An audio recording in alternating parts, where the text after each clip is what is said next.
અને હવે આગળ વાત જૂનાગઢની કરીએ, જ્યાં ગેરકાયદે હથિયાર સાથે બે લોકોને ઝડપી પાડવામાં આવ્યા છે।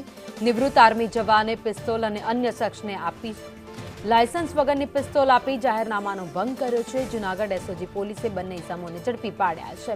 એક પિસ્તોલ 3 જીવતા કારતૂસ સાથે ઝડપાયા છે। પોલીસે ગુનો નોંધી વધુ તપાસ હાથ ધરી છે।